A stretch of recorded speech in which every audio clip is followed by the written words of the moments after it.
Hi, everyone. Thanks, Christian, and thanks for having me back at ASSAP.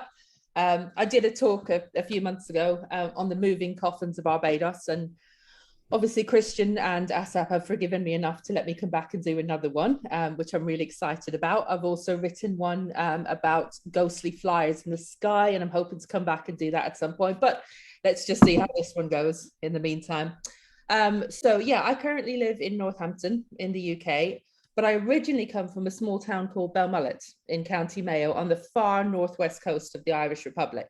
So that's basically where the love of Irish ghost stories and folklore comes from. Um, I'm a huge Gaelic football fan, which for those of you that haven't had the pleasure is a cross between Australian rules and soccer and rugby, a bit of everything. And I follow County Mayo on their footballing adventures. The reason I'm pointing this out at an ASSAP meeting is going to become clear after my last little sort of fun story. It doesn't concern a ghost as such, but more folklore. And I hope you'll see why I've included it, and it provides a bit of levity. As Christian said, I'm a member of Ghost Club and the SPR as well as ASSAP. When I'm not doing that, I'm cooking and cleaning for my endlessly patient family. After this talk, if you want to ask me anything about any Irish stories or mysteries or anything really, you can ask me on here, or you can find me on Twitter at tipsywitch78. It's and Facebook as well.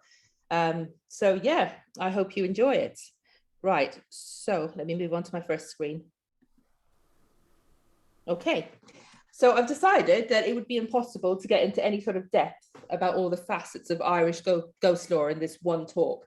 So I'm going to pick a few areas that I'll talk about that I hope bring you some knowledge and enjoyment, and encourages you, if you haven't done so, to go and visit this gorgeous and magnificent and mysterious island.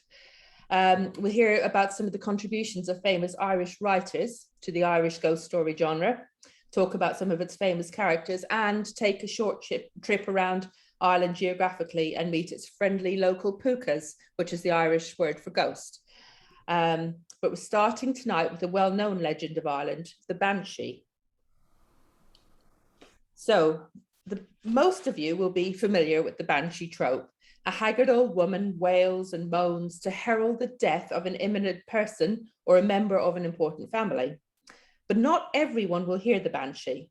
Traditionally, it's thought to be a gift, if such a term applies here, bestowed on the Milesians or the native stock of Ireland. So that's chiefly anyone whose surname is prefixed by Mac, Muck, or O. My maiden name is O'Malley. So there's lots of times I've tried to hear it late at night, especially in Ireland, if there's a storm and everything. As a paranormal enthusiast, of course, I would love to hear her call. But as a woman with a close family throughout the world, obviously I dread hearing it as well. It's not usually the person themselves who's marked for death who hears her call, but someone close to them or connected in some sort of meaningful way. And often her crying, or keening as it's sometimes termed, would often be the first news of the death that reached the family of the loved one, sometimes far overseas. And sometimes they would hear it, and the news of the death officially might not come for weeks afterwards. So as you can imagine, it was a very scary, unsettling time then waiting for that in the interim. Sometimes she's portrayed as an old washerwoman sitting by the banks of a flowing river and trying unsuccessfully to wash out the bloody rag she holds in her fingers. And then sometimes she might be a young, beautiful woman, often in a green velvet dress with her eyes red from sobbing. But more often than not, she's just a noise, actually, sort of rising and falling over the hills and glens and entrancing and terrifying those who hear her. So the name Banshee actually comes from the Irish words ban, woman, and she, fairies. So it literally translates as woman of the fairies. To that end, there are accounts that portray her as a ghastly white giantess. She's more often than not, though, seen as a short figure, actually anywhere between 1 to 4 feet tall. And that kind of fits in then with the depiction of her being a part of the fairy folk. So in O'Brien's English-Irish dictionary, the entry for the Banshee states, she's credulously supposed by the common people to be so affected to certain families that they hear her sing mournful lamentations about their houses by night, whenever any of the family labours under a sickness which is to end by death. but no families which are not of ancient and noble stock are believed to be honoured with this very privilege. So this is a little tale about the Banshee in action, as it were. It takes place in Buttevant in County Cork as far back as 1770, and it's described here by Thomas Crofton Croker, the great-grandson of the subject, one Reverend Charles Bunworth. So the Bunworth Banshee story goes, about a week previous to his dissolution and early in the evening, a noise was heard at the hall door, resembling the shearing of sheep, but at the time no particular attention was paid to it. It was nearly 11 o'clock the same night when Kavanagh, the herdsman, returned from Mallow, whither he'd been sent in the afternoon for some medicine, and was observed by Miss Bunworth, to whom he delivered the parcel, to be much agitated. At this time, it must be observed, her father was by no means considered in danger. What's the matter, Kavanagh? Asked Miss Bunworth. But the poor fellow, with a bewildered look, only uttered, the master, miss, the master. He's going from us. And overcome with real grief, he burst into a flood of tears. Miss Bunworth, who was a woman of strong nerve, inquired if anything he'd learned in Mallow induced him to suppose that her father was worse. No, miss, said Kavanagh, it was not in Mallow. Kavanagh, said Miss Bunworth, with that stateliness of manner for which she's said to have been remarkable, I fear you've been drinking, which I must say I did not expect at such a time as the present, when it was your duty to have kept yourself sober. I thought you might have been trusted. What should we have done if you had broken the medicine bottle or lost it? For the doctor said it was of the greatest consequence that your master should take the medicine tonight. But I will speak to you in the morning when you are in a fitter state to understand what I say. Kavanagh looked up with a stupidity of aspect which did not serve to remove the impression of his being drunk, as his eyes appeared heavy and dull after the flood of tears, but his voice was not that of an intoxicated person. Miss, said he, as I hope to receive mercy hereafter, neither bit nor sup has passed my lips since I left the house this morning, but the master, sleep softly, said Miss Bunworth. He sleeps and is going on as well as we can expect. Praise be to God for that anyway, replied Kavanagh. But miss, he's going from us surely. We will lose him. And he wrung his hands together. What is it you mean, Kavanagh? Asked Miss Bunworth. The Banshee has come for him, miss, and it's not I alone who've heard her. Oh, 'tis an idle superstition, said Miss Bunworth. Maybe so, replied Kavanagh, as if the words idle superstition only sounded upon his ear without reaching his mind. Maybe so. But as I came through the glen of Ballybeg, she was along with me, keening and screeching and clapping her hands by my side every step of the way, with her long white hair falling about her shoulders, and I could hear her repeat the master's name every now and then, as plain as ever I heard it.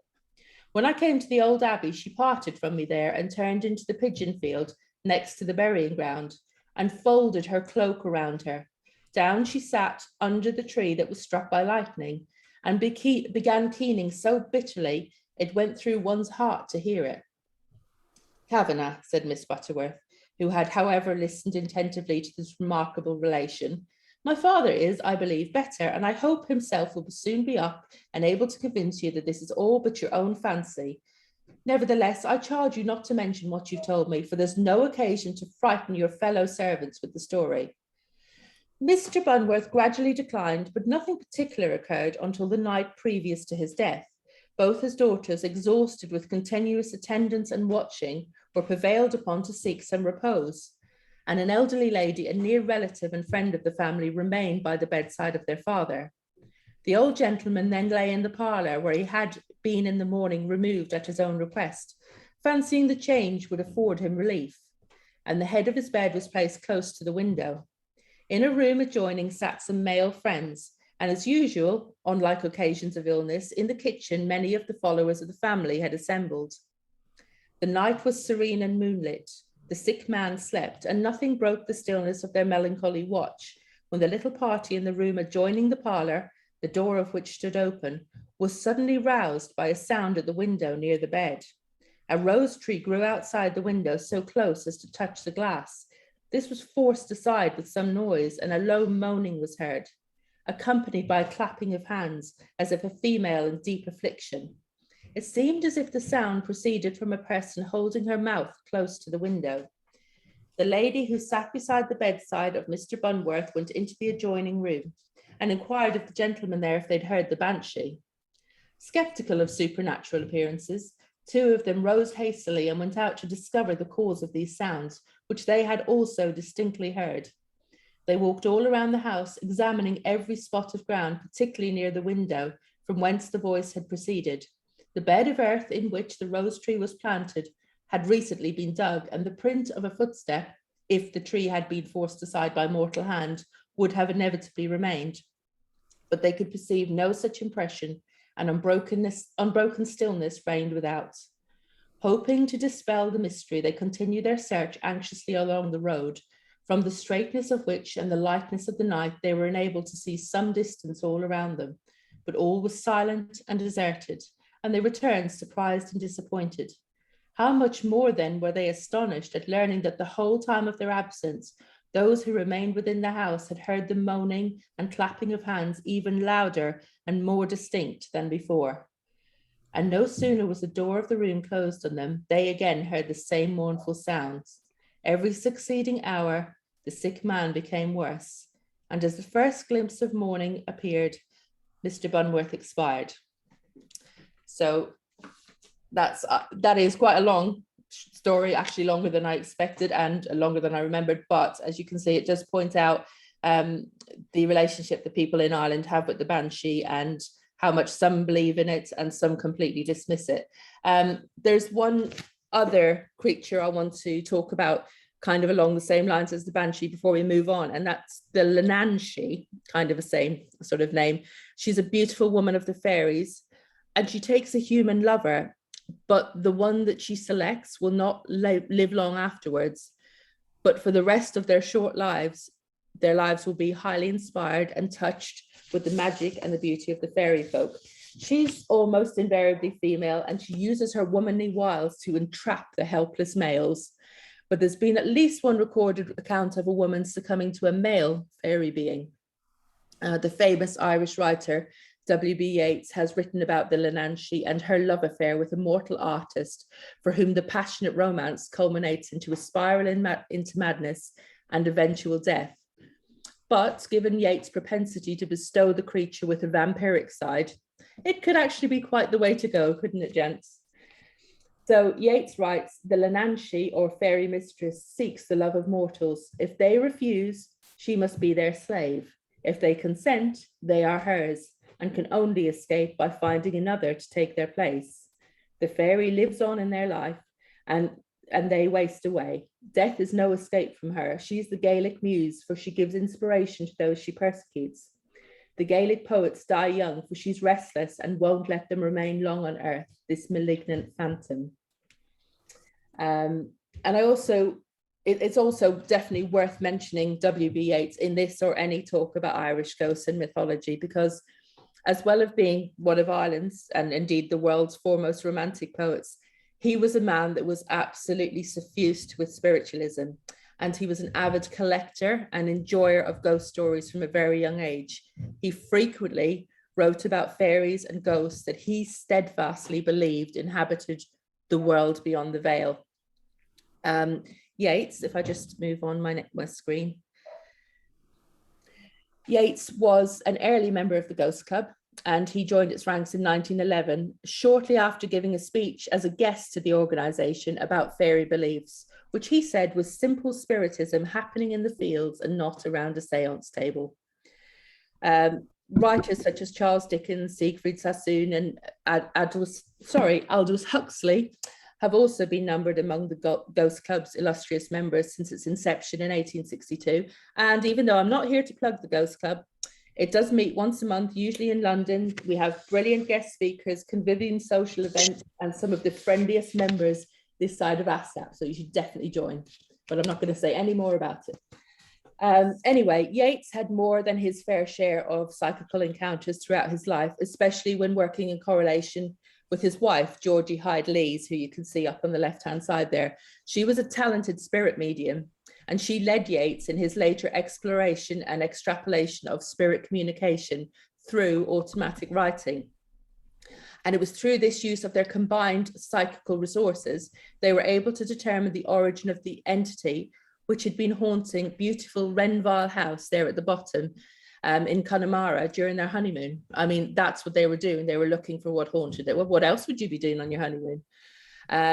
They later described the apparition, which had been accused of such nocturnal naughtiness as pulling sheets off the bed, opening doors, and pitiful groans emerging from the hallways and passages of the house. They described it as being a vaporous mist, which gradually transformed into the image of a small red-haired boy, grasping at his own throat and wearing an expression of horror while standing beside the mantelpiece in one of the rooms. The provenance of who the boy was has been speculated upon, but it's never really been established. And then if you look at the tower next to Yeats and Georgie there, that's called Thor Ballylee, and that's actually situated in Gort near County Galway. It was another home of Yeats, and it has lots of stories of supernatural occurrences peppered throughout its long history, the centre of which was the revival of the Irish literary movement by Yeats, George Bernard Shaw, and Yeats' lifelong friend, Lady Augusta Gregory.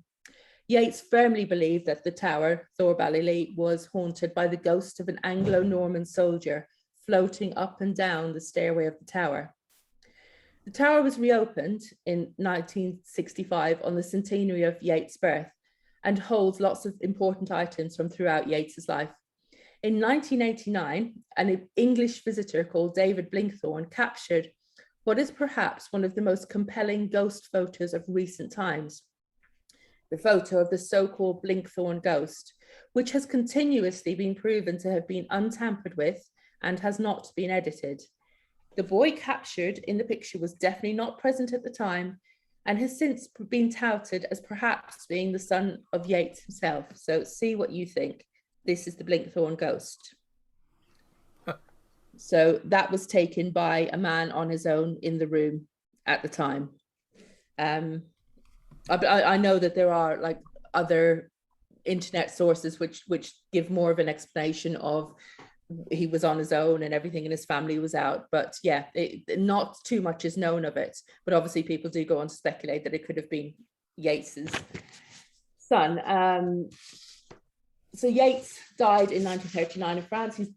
He's buried in beautiful Drumcliff Churchyard. I just wanted to show you this. This is Drumcliff Churchyard up in the corner. That's his grave. There's no haunted stories about the location itself, but Yeats rests in it for eternity in the shadow of his beloved Ben Bulben Mountain, which is that one in the middle. It's like an Irish sort of table mountain. If you ever go there, it's absolutely worth a trip to see his grave, to see the mountain and the excellent visitor centre and the gorgeous Glencar waterfall in the bottom there. So that's definitely worth seeing.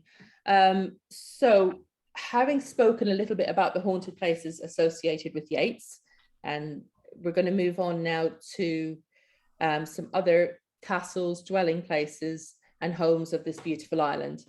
Not far from where Yeats rests is this magnificent stone edifice called Mercury Castle in Collooney. Now, full disclosure, I got married there 14 years ago. So for me, it is an utterly magical place anyway, but it is also very haunted, hence the venue choice for me. So it was built for the Cooper family in 1662 on the banks of the Unshin River.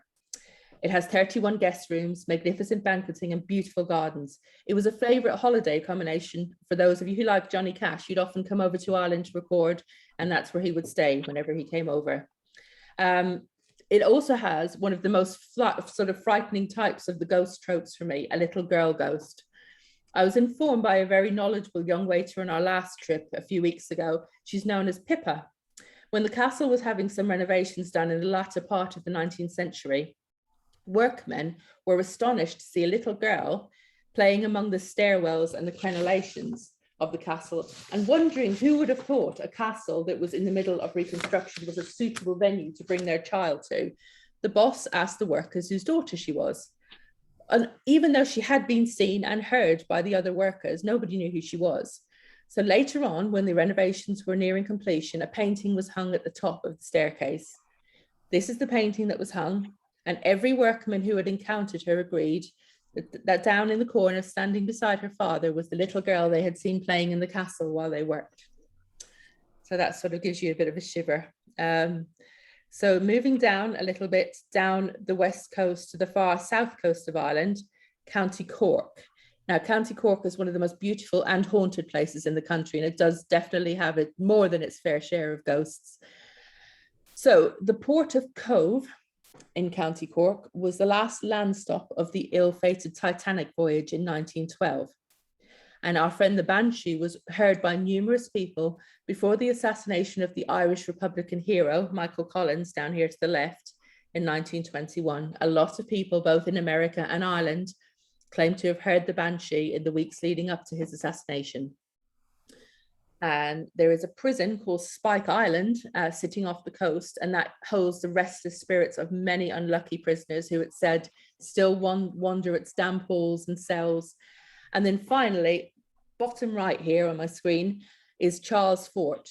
Now, Charles Fort has the story of the ubiquitous white lady ghost. In this case, it's thought to be a bride who committed suicide after her father shot her new husband dead on their wedding night before then turning the gun on himself. More recently, if you sort of keep up with modern ghosts in the media and everything, there was a place called Deer Park School and another place called Mayfield Service Station. They've gone viral online for the videos they've posted recently of alleged poltergeist activity. So have a look on YouTube, Deer Park School and Mayfield Service Station, and see what you make of the claims. So that's Cork. And then we move on to County Offaly. County Offaly isn't too far away from Cork. It's just 2 counties to the north. It probably can claim the most ghosts per head in this particular part of the country. Indeed, within the extremely active Charleville, Kinnitty and Leap castles, that's actually pronounced Lep, I do apologise, within its boundaries, Offaly is really spoiled for supernatural occurrences. Charleville Castle, which is the one down here on the left, is said to be home to a tragic little girl called Harriet, who was killed at the tender age of 8 in 1861 when she fell from the grand staircase in the middle of the castle. She's said to be responsible for the laughter, crying, and even the screams that echo around the halls at night. Lep, which justifiably, Lep is the one up here on the right, top right-hand corner, justifiably or not, claims the title of Ireland's most haunted castle. And it says that it hosts no less than 19 spirits, including a Banshee incumbent. And it is quite unusual, I should point out, for a Banshee to remain rooted to one particular place, but they apparently have their own Banshee. A poltergeist, a partially naked red lady, and an eerie phantom light. The present owner doesn't seem too bothered. He's lived happily side by side with his ghostly guests since 1989. And then I think my favourite of the haunted castles is the one down at the bottom right here, Kinnitty Castle. The reason I like this one so much is that one of the ghosts it claims to have is a very corporeal looking phantom monk who, unlike many of his counterparts, is actually very communicative with visitors and staff of the castle, and he looks extraordinarily real and human much of the time, and sometimes actually joins in and speaks to staff. And if you're planning a visit to Kinnitty Castle or go down to the south of Ireland, then apparently the Geraldine or Elizabeth rooms are the ones to request if you really want something that goes bump in the night. So moving on just a little bit eastwards, we're moving over towards the eastern seaboard now, where Dublin and that lies. We arrive in County Wexford and the Hook Peninsula. And our first stop is the magnificent Hook Head Lighthouse, which is one of the oldest in the world and very haunted, or so the story goes. 2 of the main spirits are said to be that of Sir William Marshall, who started the construction of the lighthouse and was its first keeper way back in the 13th century. Then we have tales of another phantom monk, this time at the base of the lighthouse tower, or sometimes steadily, slowly climbing the steps, but always in complete silence and contemplation, unlike his loquacious counterpart in Kinnitty. This sighting would make sense, as the lighthouse was once in the care of an order of Augustinian monks, and there is said to be the remains of a monk entombed within the old lighthouse walls. Then just a few hundred yards along the road from the lighthouse lies the magnificent and foreboding Loftus Hall, location of one of the best known and most terrifying Irish ghost tales. And I'll just leave a short telling of this to the words of the hall's owners. Legend has it that during a storm at sea, a dark stranger approached Loftus Hall on horseback after his ship was driven into nearby Slade Harbour with rough seas. He was invited in to seek shelter and spent some days with the Tottenham family, who were living at the hall at the time. The young lady, Anne Tottenham, was especially taken with this dark stranger and fell head over heels for him. One night, during a card game, she dropped a card, and upon bending down to retrieve it, she noticed that this dark stranger had cloven hooves instead of feet. As soon as he realized what she'd seen, he shot through the roof in a ball of flames. Anne never recovered. Well, you wouldn't, would you? She went into a state of shock and madness, and her family locked her in the tapestry room for fear that anyone would see her. She died a couple of years later, still quite young, but her death was no release, as servants and family members reported seeing her walking through the house at night. The family had the local Catholic priest, Father Broders, exorcise the hall, but he could not exorcise the tapestry room. The story has been told through the years, and many have said that there is something about certain areas of the hall, its atmosphere, the temperature, and the general feeling of unease. Since Loftus Hall was reopened to the public in 2012 for house tours, people claim to have felt and seen things in the hall that have left them wondering. And if you're still wondering, I mean, Loftus Hall was on the market probably just about a year ago. It was an exorbitant amount of money, as you can imagine, for something with so many rooms and everything. I'm not sure if it ever actually sold, to be honest. So if you are in the market and looking for a new place, you could do worse than that, I suppose. Anyway, we're moving on now to the nation's capital of Dublin. It's now a varied, thriving, cosmopolitan city with hundreds of years of history, from as far back as the Vikings and the High Kings of Ireland, right up to the modern day shops and sort of tourist traps that you get everywhere. As you can imagine, a city with so much history is spoiled for choice when it comes to dark tales and creepy legends. I've chosen just a few here that I hope will give you a picture of Dublin and its haunted history. So Kilmainham, that's what we're looking at the screen at the moment. Kilmainham Jail is a wonderful place for those to visit for those with an interest in the long and bloody struggle for Irish independence against the British. And it housed many of the leaders of the Irish uprising of 1916 and plays host to their execution in the Breakers Yard at the back of the prison. Probably the most poignant was the execution by firing squad of Joseph Plunkett, who only hours before had been permitted to marry his sweetheart, Grace Gifford, in the jail's chapel.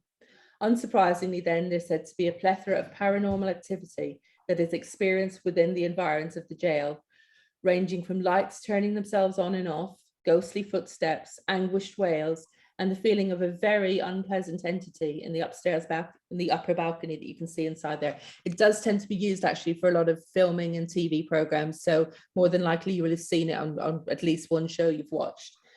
Then we move on to another castle. I don't have a picture of it, apparently. I thought I did. I'll just quickly tell you about Malahide Castle. Contains 5 ghosts, the most interesting of which is Puck the jester, who fell in love with the lady of the castle and was rewarded with a bayonet through the neck for his troubles. Puck swore before he died that he would come back and wreak vengeance on the castle and its inhabitants, and apparently his dwarf-like wraith in its jester costume continues to do just that. Also, there's a ghost of an Englishman called Miles Corbett. He committed many atrocities within the castle walls and was eventually put to death by hanging, drawing, and quartering. It's for this reason that his ghost, rather poetically, is said to appear initially to witnesses as a full-bodied corporeal form, but when approached, falls into 4 separate pieces on the ground, to the horror of onlookers. Make of that what you will. St. Mikan's Chapel, I'm sure you'll have heard of this. It is well known if you're ever thinking of going to Dublin. It's one of the places that might be touted for you to go and visit, and it definitely is worth it. It's known not so much for a ghost story as a legend and an unusual tradition that's said to help those and bring luck to the people who take part in it. If you descend the steps of old St. Mikan's Church into the 800-year-old crypt, you're greeted with a number of old wooden coffins, broken, battered, and in a sense of disarray. So there's nothing unusual there. It's a church crypt after all. But what you will notice is that some of the coffins, 4 to be precise, are wide open with mummified remains inside them, mouth agape, skulls grinning eerily in the quiet of the tomb. The 4 mummies are speculated to be that of a nun, an unknown woman, a thief, complete with severed hands and feet, and the most famous one there on the right-hand side, the Crusader. Nobody really knows about the provenance of the skeleton, but touching the Crusader's leathery fingers is said to bring very good luck. Make of that what you will in these infectious times. I've touched it, and it's a very strange feeling, but I'm glad I did it. The church also played host to the organ on which Handel practiced his Messiah before its worldwide premiere in Dublin. So that church is obviously worth a visit. Now, we were never going to leave Dublin without at least a cursory mention of what, in my humble opinion, is the greatest Gothic horror novel and the greatest book of all time, Bram Stoker's Dracula. So while the story lies mainly in a dusty Carpathian castle, a disturbing London insane asylum, and a magnificent Yorkshire abbey, the literary heart of Dracula lies in Dublin, as it was the birthplace and home of its creator, Bram Stoker.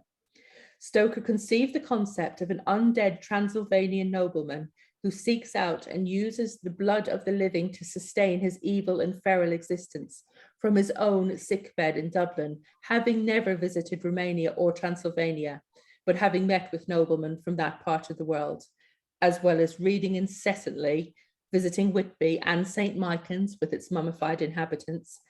And perhaps most shockingly, it's speculated it may have been an outlet for what many feel was Bram Stoker's repressed homosexuality and his entrapment in a nearly sexless marriage. Nonetheless, Dracula remains on our pages, our screens, and in our psyche, and I, for one, will always be grateful to Stoker for that. So we're leaving the capital now and heading up northwest to the county of Fermanagh, which is actually technically in the north of Ireland. This is the location of one of the best witnessed and I think most fascinating ghost stories that Ireland has to offer. Those of you familiar, I'm sure most of you are, with the often told tale of the Enfield haunting, will know that one of its most compelling features was the inclusion of a statement from a serving police officer who was on scene herself to witness some of the paranormal incidents, including a chair sliding of its own volition across the floor. And such testimony from a professional person always adds a bit of weight and a certain gravitas to paranormal cases. And in this respect, the haunting of the Kunin poltergeist in Fermanagh in the early years of the 20th century really does come into its own. So the story goes that a widow by the name of Mrs. Murphy lost her husband in a freak accident, leaving her the sole caretaker of the house, as well as the couple's son and 5 daughters. No sooner was the unfortunate Mr. Murphy in his grave. We don't know what he died of. Freak accident, to be honest, is not enough for somebody who likes the gory details like me, but that's all we have at the moment. He died in a freak accident. So no sooner was he in his grave than the disruption began in the house. It began, as these things are wont to do, innocuously enough, with heavy knocks on the front door of the cottage. When the door was duly answered, there was never anyone there. The knocks then moved around the house, landing heavily on the doors and windows within and without the place. A hayloft, which was above the sitting room, used to store hay, obviously, but otherwise uninhabited, was the epicenter of a spate of loud thumping footsteps, which stomped around at all hours of the day and night. It was at this point the family decided to call in some independent witnesses for verification. This, as it transpired, was a very bad idea. Neighbours, friends, a local priest, and even an MP, the MP for the area, watched in dumbfounded horror as the poltergeist activity increased alarmingly within the Murphy family's small homestead. Plates and cups would fly unbidden from the dresser, sail across the room in front of their eyes, and land with a sickening crash against the stone walls opposite. Beds would rise a full 7 or 8 inches and drop back down to the floor. Perhaps most disturbingly of all, mysterious shapes appeared next to the priest, materializing on the walls beside him as he stood in fervent prayer. And it didn't take long for the priest, Father Coyle, to enlist the help of his superiors in the church. And he asked for, and was duly granted, permission to perform one of the only exorcisms on the island of Ireland, There were 2 attempts at the rite of exorcism in the Kunin house, neither of which was successful, leaving the Murphys to cohabit with their poltergeist until something even more evil and poisonous drove them away. The inclusion of locals in the happenings of the house meant there was always going to be a certain amount of parochial concern, and for parochial concern, read common gossip, when people tried to find an explanation. So this gossip landed at the feet of the son of Widow Murphy, Michael, who was said to have become involved with demonology and necromancy after having found a book called Legion of Doom in the nearby Kunin woods. And in the absence of diverting entertainment, such as an episode of Love Island or similarly sawing one's own face off with a rusty hacksaw, he began conjuring spirits that now plagued his family. So if it was with this stinging, if not altogether unwarranted criticism ringing in their ears, that the poor Murphys sold up, lock, stock and barrel, and headed for the New World. But their tribulations didn't end there, because on the boat to America, their cabin was assailed by the familiar knocking, raps and footsteps reverberating around them.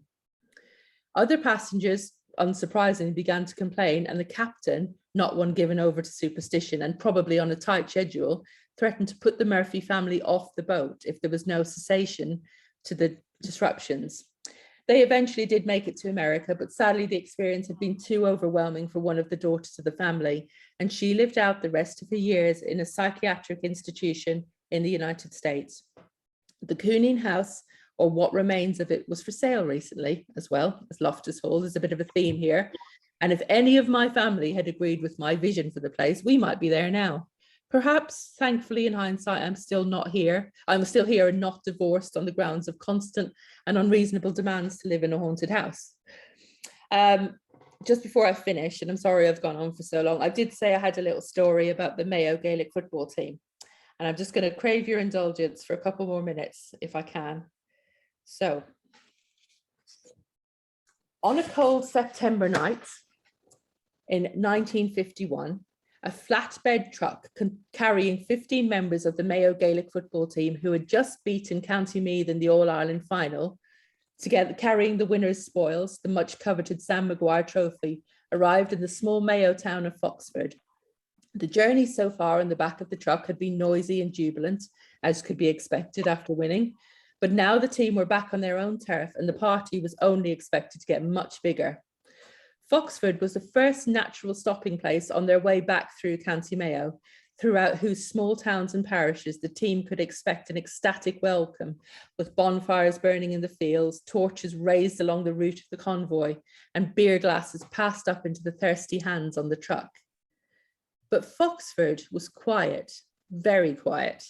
Surprised and perhaps a little peeved at the lack of welcome, the team nonetheless carried on the party, singing, carousing, and carrying on for some time in the moonlight. Then the singing stopped, slaps were urgently applied to those who continued, and the truck eventually fell silent. Alongside the convoy passed a slow, steady, and very quiet funeral procession, headed by a somber priest. Whether due to the enormity of the occasion, the quantity of beer consumed, or the sheer exhilarated horror of the situation gradually dawned on them, because funerals in Ireland were and still are extremely serious affairs. The wakes and the after parties, as you know, not so much, but the actual funeral procession was sacrosanct. But for some reason anyway, the players and the coach picked right back up with the singing and dancing as before, not even allowing the funeral cortege to pass them by before they erupted into raucous, probably nervous laughter and emotion-laden speeches about what had happened on the pitch. It was almost certainly an unforgivable breach of social etiquette, but it was definitely a bad mistake. The funeral had been that of a noted townsperson whose passing had caused much sadness in the community. The priest could bear the disrespect no longer. He approached the truck and addressed the players and coaches. We can only imagine the words his effect had on the assembled team. Some were probably stunned into silent horror, some maybe laughed and jeered his entreaties, and maybe some of the bolder ones even told him where he could stick his holy water. But the priest, there and then, cursed the Mayo football team of 1951. They had, he acknowledged, been a great team, having taken home the Sam Maguire for the past 2 years after impressive campaigns. but the men from the West had run out of luck. The priest said that the Mayo team would not win the All-Ireland again until every single member of that day's winning team had died. That's how the story of the Mayo curse goes, at least. This September marks 70 years since that prophecy was uttered. In those intervening years, Mayo have been in the final many times, often beating more fancy teams to the final only to fall at the final hurdle. The team and its fans, this one included, have made the long trek to Dublin many times over the years, only to come away heartbroken and despairing time and time again. Now, as you're listening to this story, one man remains. One player, Paddy Prendergast, remains alive from the 1951 winning Mayo team. Perhaps unsurprisingly, he lives in relative obscurity in the south of Ireland. In 9 days' time, on the 11th of September, Mayo are in the final again. It's been 70 years. Many don't believe the curse, many more do. As long as that sole player remains, legend would have it, Mayo cannot win the All-Ireland just over a week from now. But what do you think? So I really hope you enjoyed the talk. If you have any questions, I'll try to answer them. If I can't answer them, then I'll just sit still and pretend the screen's frozen until you go away. Go live a new life somewhere. So good night, Slán Diogwith Agus Banach, which means goodbye, and God bless you. The end.